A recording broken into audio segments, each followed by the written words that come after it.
Je réponds au nom de Roger Bouendoa. Je travaille à la Fondation Panzi au projet Badilika. La participation des femmes est très essentielle pour la construction de la paix, étant donné que les femmes ne sont pas, dans la partie de la République où nous sommes, les femmes ne sont pas seulement des victimes. Aujourd'hui, les femmes sont des actrices à part entière de nos communautés.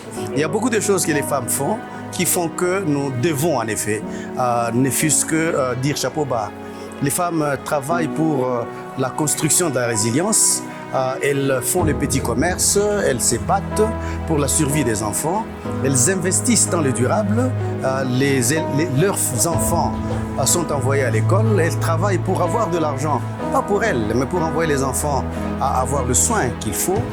Et elles se battent en effet pour chercher les solutions appropriées aux petits problèmes déjà au niveau de ménage, au niveau des avenues, des quartiers et pourquoi pas dans la plus grande sphère. Voilà pourquoi nous pouvons dire aujourd'hui que les femmes s'investissant dans un environnement comme celui-là, pour la recherche de la quiétude, de la bonne santé, du bien-être, elles sont, leur contribution pour la construction de la paix ne devrait pas être négligée.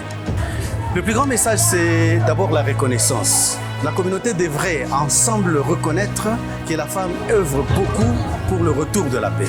Elle se bat, elle cherche à manger, elle cherche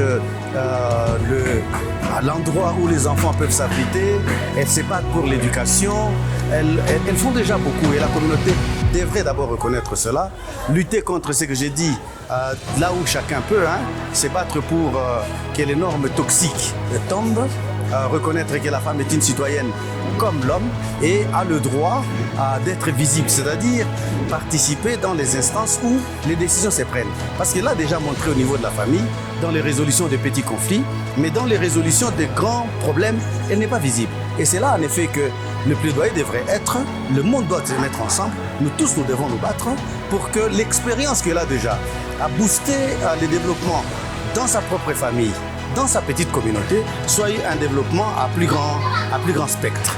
Je pense que c'est cela le message qu'il faut encore, qui n'est pas malheureusement encore bien entendu.